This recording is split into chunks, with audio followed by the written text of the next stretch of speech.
Всем привет! Сегодня хочу рассказать, как мы устанавливаем дверь в сэндвич панели, а также как обходим фасонкой изнутри дверь и окна тоже.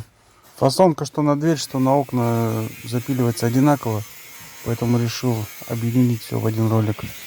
Итак, панель установили, начинаем резать прямо вдоль металлокаркаса. Неудобства возникают, когда начинаем пилить правую сторону, потому как приходится держать болгарку в неестественном положении, то есть резать против движения диска снизу вверх. И защиту болгарки придется снять, иначе туда просто не подлезть. Поэтому обязательно используем очки, а лучше щиток защитный. Я все это уже рассказывал в прошлом ролике, когда мы вырезали окна. Если кто не видел, заходите, смотрите. Итак, в углы болгаркой не подлезть, поэтому прорубаем стамеской. Металл панели достаточно легко рубится. Дальше вырезаем снаружи. Тут вообще проблем никаких нет, каркаса нет. Все пилится легко. У хозяйки дома много кур, гусей, кроликов. И весь корм у нее хранится вот здесь в подвале. Поэтому мы сразу как смонтировали, начинаем вырезать, потому что они часто ходят, там, кормят их. Так бы мы сначала все смонтировали, а потом вырезали. Ширина двери у нас 99 сантиметров. Проем делаем 101. То есть зазоры делаем по 1 сантиметру. Дверь у нас идет как бы уже с готовыми наличниками, металлическая. И они достаточно узкие. Если делать зазоры больше, то она не перекроет саморезы. И саморезы панели крутим, стараемся в самый краешек прикрутить, чтобы их потом не видно было.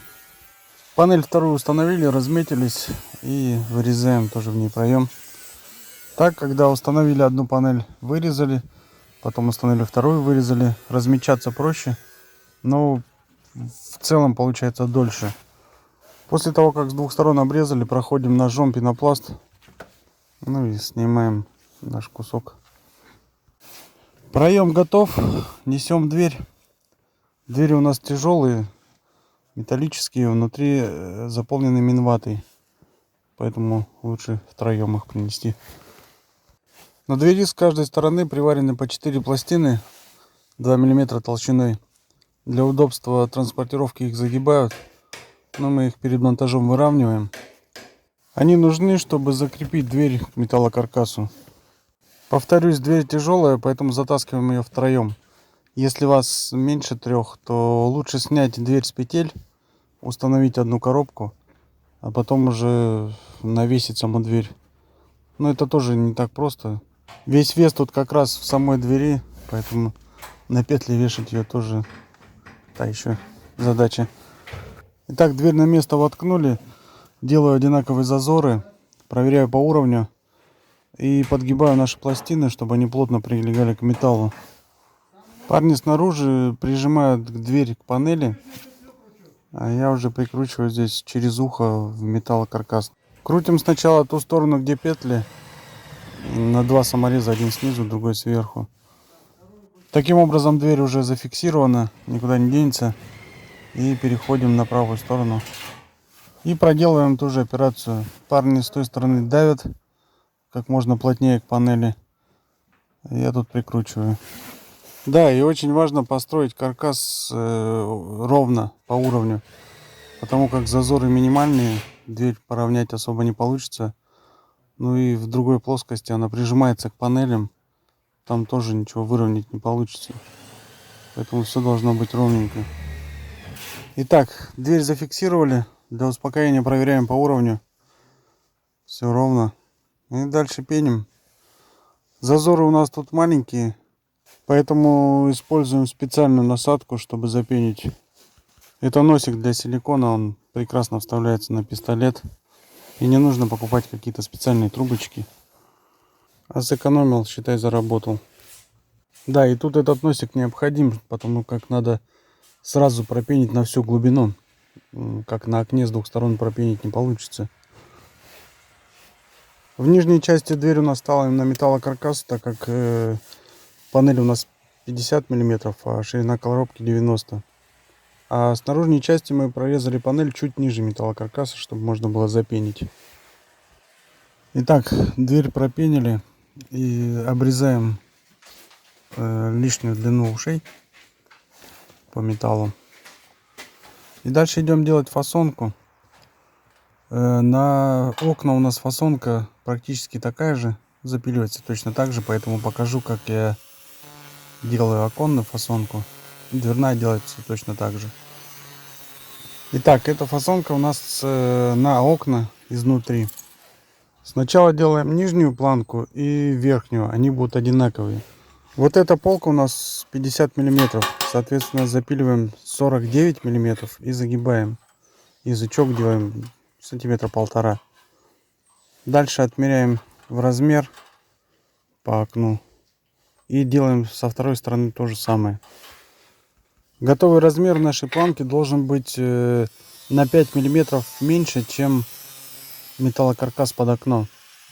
Ну и соответственно боковые тоже нужно будет сделать на 5 мм короче, чем проем.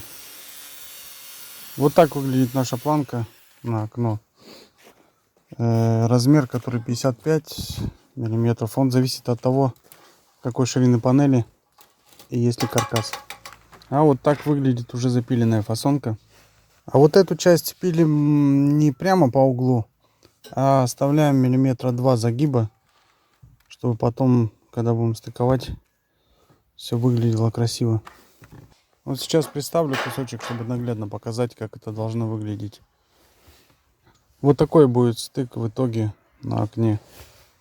Итак, изготовили две планки, верхнюю и нижнюю. Теперь делаем две боковые. Перед тем, как рисовать, я обычно снимаю пленку. Удобнее работать. Они тоже будут две одинаковые и без особых запилов. То есть вырезать их нужно в размер, просто по прямой по угольнику. Как я уже и говорил, делаем ее размер на 5 мм меньше, чем проем нашего окна. Режу, где это возможно, ножницами, а остальное болгаркой. Подрезка, которую необходимо сделать на боковых планках, это срезать вальцовку внутреннюю сторону, чтобы она плотно прилегла. Отгибаю ее немного, чтобы не повредить, когда буду резать болгаркой наружную часть. И отрезаю где-то миллиметров 30. Дальше попробую показать, в чем смысл всей этой резки. По сути, все эти мелкие вырезы можно и не делать, но выглядеть будет все немножечко хуже. А мы стремимся к идеалу. Сейчас покажу, в чем суть этой подрезки. Когда будет стыковаться уже на окне, и вот если этого загиба нет, то фасонка будет более плотно вставать и будет выглядеть красивее. Еще добавилась непредвиденная подрезка. Пришлось вырезать под петли. Вот, и сделал таким образом, что подрезал и загнул эту часть, которая вырезана. То есть она будет выглядеть как заводская. И дальше переходим внутрь. Ну вот уже стоит на окне наша фасонка. Сверху, снизу та, что была с язычками. По бокам та, что мы обрезали по прямой. Сначала крепим металлокаркас, а потом уже к окну. Все стыки подгоняем, чтобы было ровненько, красиво. Вот тут вырезы под петли гармонично встают. Там петли закрываются тоже пластиком. Все беленькое. Красота. И эта фасонка, помимо того, что обрамляет стыки, она еще и держит окно достаточно жестко. То есть дополнительное крепление окна не требуется. В итоге у нас тут 4 окна. Ну и наша дверь. Изнутри она вот так выглядит. Фасонка запиливается точно так же. Поэтому отдельно показывать ее не буду. Вот она уже стоит. Всем, кто досмотрел до этого момента, огромная благодарность. В следующем ролике покажу, как мы собирали, собственно, это здание. Не пропустите, подписывайтесь.